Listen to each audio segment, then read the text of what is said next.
सूर्य को जल चढ़ाते समय कौन से नियम और सावधानियों का पालन करना चाहिए, साथ ही क्या सूर्य भगवान को सातों दिन जल चढ़ाया जा सकता है। आइए इस रहस्य से भी आज पर्दा हटाते हैं और पंडित जी से ही समझते हैं। बताएं पंडित जी। देखिए, पानी में मिश्री डालकर सूर्य को जल अर्पित करने से मंगल दोष दूर हो जाता है। सूर्य को जल चढ़ाते समय ध्यान रखें कि जल की बूंदें आपके पैर पर ना गिरे। अब देखिए, यहाँ थोड़ा सा हम इस बात से जो हम कह रहे हैं ये शास्त्रों में तो ऐसा है, लेकिन हमारी सहमति इस पर नहीं है। क्यों?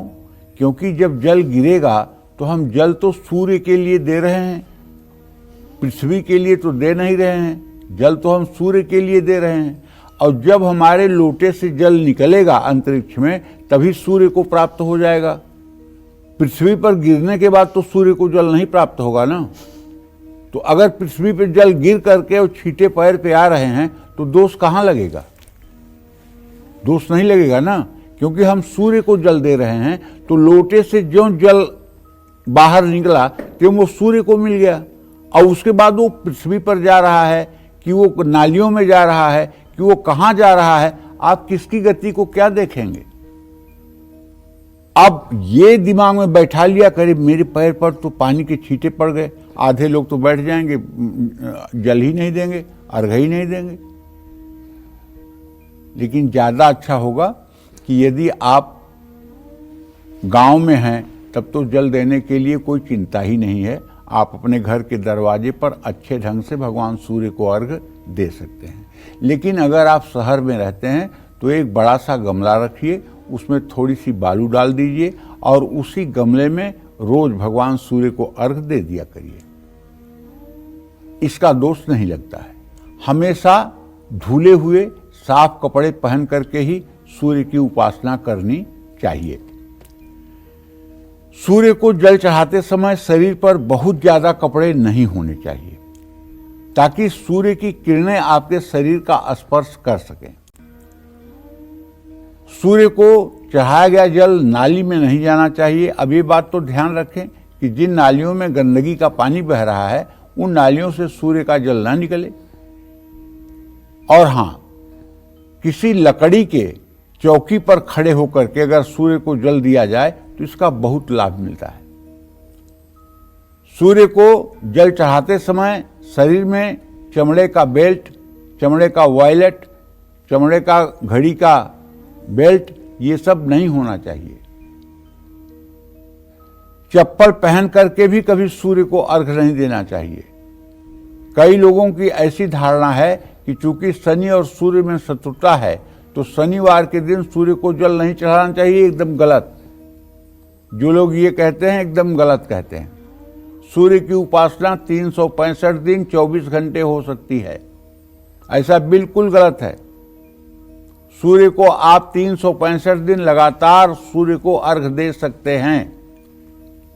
और एक बात अच्छी तरह से जान लीजिए कि अगर केवल सूर्य की साधना सध जाए तो जिंदगी में सफलता के लिए और कुछ करने की जरूरत नहीं होती, क्योंकि मनुष्य का सबसे बड़ा मित्र जो होता है वो उसका धैर्य होता है।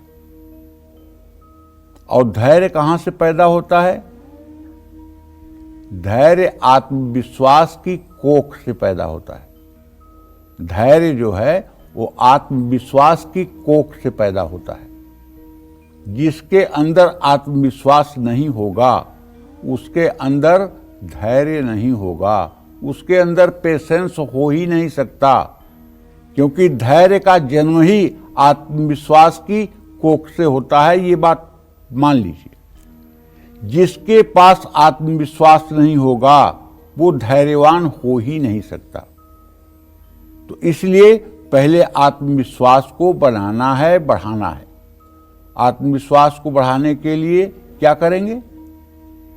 साउंड एनर्जी को अपने शरीर में पूर्ण रूपेण जागृत करेंगे। ओम जपाकुसुम संकाशम काश्यपेयम महादुतिम तमोवरिम सर्वपापघ्नं प्रणतोस्मि दिवाकरः सूर्याय नमः। ये भगवान सूर्य का जो पौराणिक मंत्र है, अगर इसका आप 108 बार नित्य प्रातः काल जप कर लें तो भी भगवान सूर्य देव की संपूर्ण कृपा आप पर बनी रहेगी। और वैदिक मंत्र भी जान लीजिए।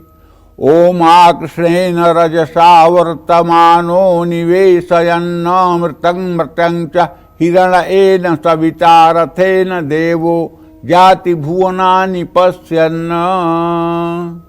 जो लड़के कंपटीशन का एग्ज़ाम दे रहे हैं या जिन लड़कों की कुंडली में, जिन लड़कियों की कुंडली में सूर्य कमज़ोर है, जिन्हें परीक्षा का टाइम टेबल ज्ञात होते ही बीमारियां जकड़ लेती हैं और धीरे धीरे बीमारियां गंभीर होती जाती हैं और परीक्षा के दिन ऐसी स्थिति आ जाती है कि वो एग्ज़ाम देने लायक नहीं रह जाती हैं, ऐसे सभी लड़की और लड़कों को चाहिए कि सूर्य की आराधना में ये सूर्य का जो वैदिक मंत्र है जिसे मैंने आपको बताया, ओम आकृष्णेन रजसा वर्तमानो निवेशयन्न मृतं मृतं च हिरण्येन सविता रथेन देवो याति भुवनानि पश्यन्, अगर 108 बार इस मंत्र का नियम पूर्वक सुबह जल दे करके अनुष्ठान कर लिया जाए तो मैं दावे के साथ कहता हूँ, चाहे यूपीएससी का पेपर हो और चाहे नीट का पेपर हो और चाहे आईआईटी का पेपर हो, बच्चा जब प्रवेश करेगा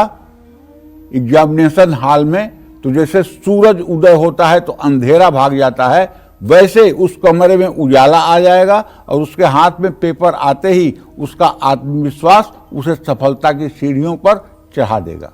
बशर्ते आप अपने बच्चों के लिए अच्छा ट्यूशन तो देते हैं, अच्छे कॉलेज में एडमिशन कराते हैं, अच्छी किताब कापियाँ देते हैं, लेकिन अपने सनातनी संस्कार को उसके अंदर नहीं डालते हैं जिससे कि उसके प्रतिभा में, उसके आभा मंडल में चार चांद लगे। अच्छी बात है, अच्छी शिक्षा देना अच्छी बात है, अच्छा ट्यूशन देना अच्छी बात है, अच्छे विद्यालय में पढ़ाना अच्छी बात है, लेकिन अगर आत्मविश्वास ही नहीं है तो ये सब चीज़ें तो मिथ्या हैं। ये सब चीज़ों का प्रयोग क्या होगा? कुछ नहीं होगा।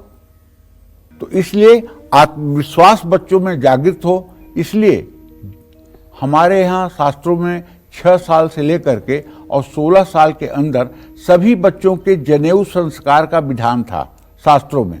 और जनेऊ संस्कार में होता क्या है, चाहे अटक से कटक तक, कन्याकुमारी से कश्मीर तक कहीं भी जनेऊ का कार्यक्रम होगा तो उसमें बच्चे के कान में गायत्री मंत्र बोला जाता है और उस दिन से वो गायत्री करने का अधिकारी हो जाता है ब्रह्मचर्य आश्रम में। तो ये क्यों ऐसा किया गया है? इसलिए कि उसका आत्मविश्वास, उसका विल पावर मजबूत रहे। आप भी अगर इसका अनुसरण करेंगे और अपने बच्चों में संस्कार डालेंगे तो आप विश्वास करिए कभी अपने बच्चों से आपको किसी तरह की शिकायत नहीं होगी। जय मां विंध्यवासिनी।